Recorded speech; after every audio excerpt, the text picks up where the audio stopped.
What's going on, guys? Midwest Tokusatsu here, and today we're taking a look at the Power Rangers Lightning Collection Dino Thunder White Ranger figure, the Walgreens exclusive. And as you know, this figure has had some controversy surrounding it due to that black outline missing on the helmet here. But not to worry, because I got my replacement from Hasbro recently, and you can do the same as well. All you have to do is go to their consumer care website, sign up with a profile, I believe, and you can either do a live chat where you actually talk with someone in person, and you can actually get your results like in seconds from what I've heard. But what I did was I just emailed them and they got back to me in about 2 days, and I actually sent the helmet within a week. So it's still fairly fast. Okay, so stupid me, I almost forgot to look at the box real quick before taking the figure out.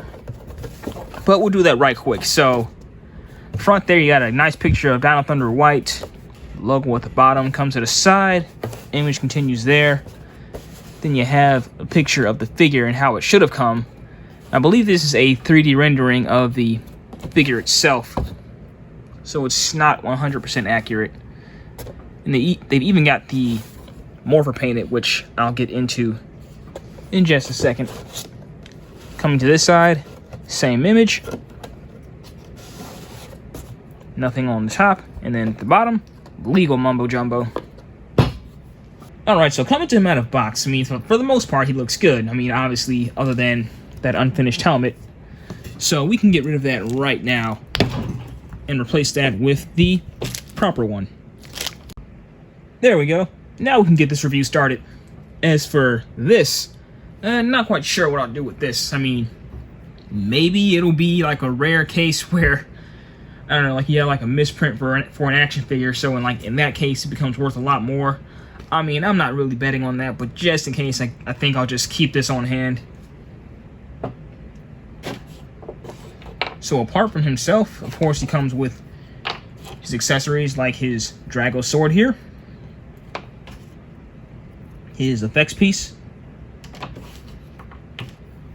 2 extra hands, and this really nice mock-up of Trent's head here, which we'll look at in just a few minutes. Now, before we look at articulation, I want to take a closer look at him real quick. So, of course, you can see the helmet we have here is much better, but I've seen this on other ones as well, where those red eyes on top are misaligned. I mean, that's not really a big deal for me. Like, it's such a small detail. I mean, at least they're painted. But that was just another slight issue I remember seeing. And then coming around to his hand here, his wrist morpher is unpainted, which I found to be kind of a bummer because this is their premium action figure line, and right here on the back of the box, you see it's painted right there. So nothing's really a deal breaker, but it's just something I thought I might point out. Now, as far as articulation goes, he's pretty much your standard, where you have your foot swivel, and I'm moving this one this time because I had way more trouble than I should have had trying to move his foot back and forth. Like, the joint is just like kind of stiff there. And usually like these figures are stiff out of box, but this is like more than usual where I felt like I might break it, but like luckily I didn't. Like that might be a problem they might want to address in later releases. Okay, so his boot cuff still does move regardless of the different shape from the average. Knee bend, upper leg, calf joint, hand swivel, elbow, butterfly joints, torso. This is kind of stiff too, so I'm not going to move that too much. And your ball jointed head. Getting into some poses now, here we have him with his Drago sword, which looks really nice, by the way. Now let's add an effects piece to it. So I think we'll just slide that on right about here. There we go. So you can barely see him. So let's just like kind of move that. There we are. And here's the swappable hands, and I'm not quite sure what these do because like on the left here, you have an open hand, which kind of looks like a trigger finger for a gun, but I mean, he has a sword, not a gun. And then other one is like kind of like closed fingers where like there's no gap between the thumb and the pointer finger. And I tried fitting the sword in there and you just can't. So I'm really not sure what this does. So if anyone in the comments can let me know, that'd be much appreciated. And then right quick, we can also take a look at the civilian head. But before we do, I took the liberty of like kind of loosening the helmet already, so I can just pop that off right quick.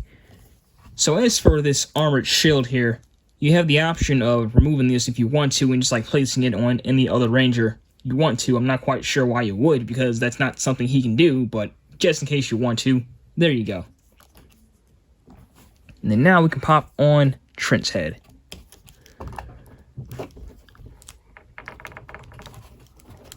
That is stiff. There we go.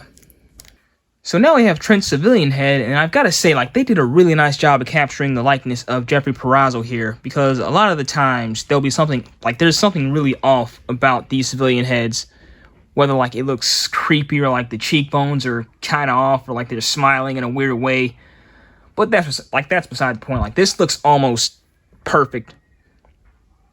So I think this is one of the few figures I might pose with the head left on, because the only other one that I did this for was for Shadow Ranger Doggy Kruger, because I mean his head isn't even human, so his head's a prop. So I mean that they couldn't get wrong.